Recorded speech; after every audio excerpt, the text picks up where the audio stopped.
Praise the lord. ఈరోజు దేవుని వాగ్దానము, కోరిక సఫలము కాకుండుట చేత హృదయము నొచ్చును, సిద్ధించిన మనోవాంఛ జీవవృక్షము. సామెతల గ్రంథము 13వ అధ్యాయము 12వ వచనము. సహోదరి సహోదరులారా, ఈ వాక్యం మన మనోభావాలకు, నిరీక్షణకు మరియు ప్రార్థనల ప్రతిఫలానికి సంబంధించిన ఎంతో లోతైన సత్యాన్ని బయలుపరుస్తోంది. మానవ సహజమైన నిరీక్షణ, అది ఆలస్యమైనప్పుడు కలిగే వేదన మరియు ఆ కల నెరవేరినప్పుడు వచ్చే ఆనందాన్ని దేవుడు ఈ వాక్యం ద్వారా ఎంతో అద్భుతంగా చిత్రీకరించాడు. ఈ వాక్యాన్ని లోతుగా అర్థం చేసుకోవడానికి దీన్ని 2 ప్రధాన భాగాలుగా చూడవచ్చు. మొదటిగా, కోరిక సఫలము కాకుండుట చేత హృదయము నొచ్చును అని అన్నాడు. మనం ఒక విషయం కోసం ఎంతో ఆశగా ఎదురు చూసినప్పుడు అది అనుకున్న సమయానికి సఫలం కాకపోతే మనస్సుకు ఎంతో అలసట, నిరాశ మరియు హృదయము నొచ్చుట జరుగుతుంది.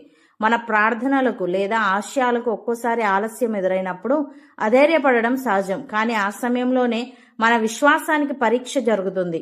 దేవుని సమయం మన సమయం కంటే శ్రేష్టమైనదని నమ్మడమే విశ్వాసం. ఉదాహరణకు, హన్నాకు పిల్లలు లేకపోవడం వల్ల ఆమె హృదయం ఎంతో నొచ్చుకుంది.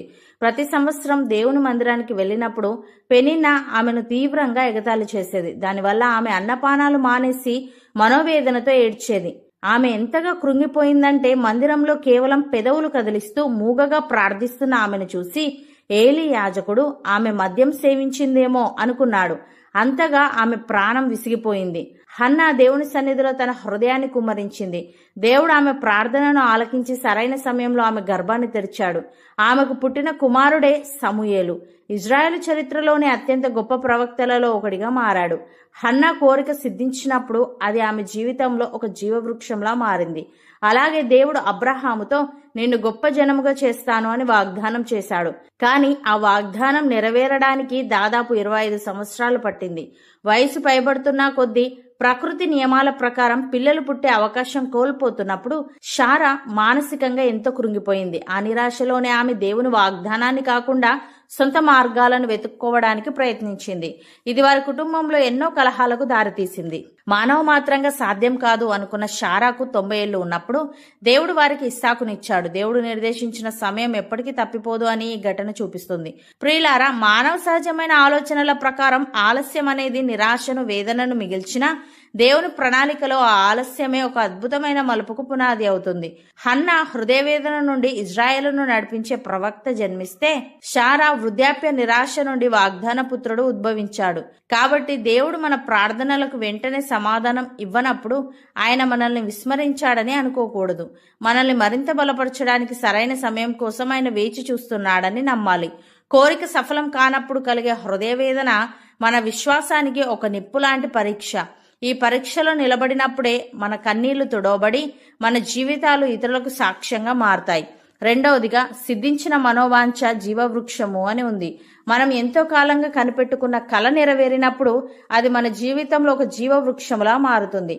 జీవవృక్షం ఎలాగైతే నీడను, తీయని ఫలాలను, ఆరోగ్యాన్ని ఇస్తుందో అలాగే దేవుడు మన కోరికను సఫలం చేసినప్పుడు గతంలో ఉన్న నిరాశ అంతా మాయమై హృదయం నూతన బలంతో, ఆనందంతో, ఉత్సాహంతో చిగురిస్తుంది. అది మన జీవితానికి ఒక గొప్ప ఆశీర్వాదంగా మారుతుంది. ఉదాహరణకు, జకరియా, ఎలిజబెత్లు దేవుని దృష్టికి నీతిమంతులుగా జీవించినప్పటికీ వారికి వృద్ధాప్యం వచ్చే వరకు పిల్లలు లేరు. ఆ కాలంలో గర్భఫలం లేకపోవడాన్ని ఒక పెద్ద నిందగా చూసేవారు. వారు తమ జీవితాంతం ఆ నిరాశలోనే ప్రార్థిస్తూ గడిపారు. వారు అసలు ఊహించని వృద్ధాప్యంలో దేవుడు వారి ప్రార్థనను ఆలకించి వారికి ఒక కుమారుడిని ఇస్తానని దూత ద్వారా ప్రకటించాడు. ఎలిజబెత్ గర్భం ధరించినప్పుడు ఆమె మనుష్యులలో నాకుండిన అవమానమును తీసివేయుటకు నన్ను కటాక్షించిన దినములలో ప్రభువు ఇలాగున చేసెను అని ఎంతో సంతోషించింది. వారి కోరిక సిద్ధించినప్పుడు అది కేవలం వారి కుటుంబానికే కాదు, యావత్ సమాజానికి ఆనందాన్ని తెచ్చింది. ఆ బాబు ఎవరో కాదు, యేసుక్రీస్తుకు మార్గం సిద్ధం చేసిన బాప్తిస్మం ఇచ్చి యోహాను. ఎండిపోయిన వారి జీవితం ఒక గొప్ప జీవవృక్షమై లోకానికి రక్షణ సందేశాన్ని అందించే ఫలాన్ని ఇచ్చింది. అలాగే దేవుని కోసం ఒక గొప్ప మందిరాన్ని నిర్మించాలనేది దావీదు రాజు యొక్క అతిపెద్ద మనోవాంఛ, జీవితకాల కల. అందుకోసం ఆయన ఎంతో ప్రయాసపడి బంగారాన్ని, వెండిని, రత్నాలను సమకూర్చాడు. కానీ దేవుడు, నీవు యుద్ధాలు చేసి రక్తం చిందించావు కాబట్టి నీవు కాదు, నీ కుమారుడైన సొలొమోను మందిరాన్ని కడతాడు అని చెప్పాడు. దావీదు కన్నకల ఆయన కుమారుడైన సొలొమోను కాలంలో నెరవేరింది. ఎంత వైభవంగా, అత్యంత సుందరంగా యెరూషలేము దేవాలయ నిర్మాణం పూర్తయింది. ఆ మందిర ప్రతిష్టాపన సమయంలో ఇజ్రాయేలు ప్రజలందరి హృదయాలు నూతన ఉత్సాహముతో ఆనందంతో నిండిపోయాయి. దేవుని మహిమ ఆ మందిరంలోనికి దిగివచ్చింది. దావీదు హృదయంలో పుట్టిన ఆ కోరిక సిద్ధించినప్పుడు అది ఇజ్రాయేలీలందరికీ దేవుని సన్నిధిని ఆశీర్వాదాలను ఇచ్చే ఒక పవిత్ర జీవవృక్షంలా నిలిచింది. ప్రియులారా, మానవ ప్రయత్నాలు విఫలమై ఇక ఆశలు అడుగంటిపోయాయి అనుకున్న చోట దేవుడు కార్యాన్ని సఫలం చేసినప్పుడు లభించే ఆనందం వర్ణనాతీతం. ఎలిజబెత్ గర్భం గుండా ఇజ్రాయేలు సమాజానికి రక్షణ మార్గాన్ని చూపే బాప్తిస్మం ఇచ్చి యోహాను జన్మిస్తే, దావీదు హృదయవాంఛ నుండి యావత్ దేశానికి దేవుని సన్నిధిని చాటే ప్రార్థన మందిరం వెలిసింది. ఎలిజబెత్ వలె దశాబ్దాల పాటు అనుభవించిన నిందలు, అవమానాలు దేవుడు ఇచ్చే ఒక్క ఆశీర్వాదంతో పూర్తిగా తుడిచిపెట్టుకుపోతాయి. అలాగే దేవుడు మన కోరికలను నెరవేర్చినప్పుడు ఆ ఫలాలు కేవలం మనకే కాదు, సొలొమోను కట్టిన మందిరం వలె మన చుట్టూ ఉన్న సమాజానికి, మన రాబోయే తరాలకు కూడా ఆశ్రయాన్ని, ఆశీర్వాదాన్ని ఇస్తాయి. సహోదరి సహోదరులారా, కొన్నిసార్లు మనం ఎంతో ప్రయాసపడి చేస్తున్న పని లేదా ప్రయత్నాలు అనుకున్నట్లుగా త్వరగా సఫలం కానప్పుడు హృదయం కొంత నొచ్చుకోవచ్చు, విసుగు రావచ్చు. కానీ వాక్యమిస్తున్న నిరీక్షణ ఏంటంటే, దేవుని చిత్త ప్రకారమైన మీ శ్రమకు ఫలితం దక్కే రోజు తప్పక వస్తుంది. దేవుడు మీ ప్రతి సంకల్పాన్ని, మీ మనోవాంఛలను సఫలం చేసినప్పుడు ఒక జీవ వృక్షములా మీరు అనేకులకు ఆశీర్వాదకరంగా మారుతారు. మీరు కనిపెట్టుకున్న ప్రతి మనోవాంఛను దేవుడు సరైన సమయంలో సఫలపరచునుగాక. మీ జీవితాన్ని, వృత్తిని జీవవృక్షము వల్ల ఫలభరితంగా మార్చునుగాక. అవును అన్నవారు నాతో పాటు ప్రార్థనలో ఏకీభవించండి.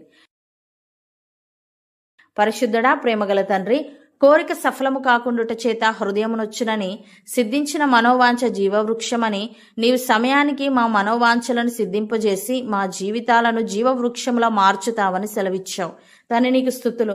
దేవా, కోరిక సఫలం కానప్పుడు కలిగే హృదయ వేదన మా విశ్వాసానికి ఒక పరీక్ష వంటిది గనుక ఈ పరీక్షలో నిలబడినప్పుడే మా కన్నీళ్లు తుడవబడి మా జీవితాలు ఇతరులకు సాక్ష్యంగా మారతాయి గనుక మా వ్యక్తిగత జీవితంలో గాని, కుటుంబంలో గాని, మా వృత్తిపరమైన ప్రయత్నాలలో గాని ఒక కార్యం ఆలస్యమైనప్పుడు అధైర్యపడకుండా నీ సమయం శ్రేష్టమైనదని నమ్మి ఓపికతో ఎదురు చూసే వారంగా ఉండుటకు సహాయము దయచేయమని, నీవు మా కోరికలను నెరవేర్చినప్పుడు ఆ ఫలాలు కేవలం మాకే కాదు, సొలొమోను కట్టిన మందిరం వలె మా చుట్టూ ఉన్న సమాజానికి, మా రాబోయే తరాలకు కూడా ఆశ్రయాన్ని, ఆశీర్వాదాన్ని అందిస్తాయి గనుక మేము అనేకులకు నీడను, ఆశీర్వాదాన్ని ఇచ్చే ఫలభరితమైన జీవవృక్షాలుగా మారునట్లు కృపచూపమని ఈ వాగ్దానాన్ని విశ్వసిస్తూ ప్రార్థనలో ఏకీభవిస్తున్న ప్రతి ఒక్కరి హృదయవాంఛలను నీవు జ్ఞాపకం చేసుకొని వారి దీర్ఘకాలపు ప్రార్థనలకు సమృద్ధి అయిన ప్రతిఫలాన్ని ఇచ్చి వారి ఇల్లు, వారి వృత్తిని నీ ఆనందంతో జీవవృక్షపు ఫలములతో నింపమని యేసుక్రీస్తు నామమున ప్రార్థిస్తున్నాము తండ్రి.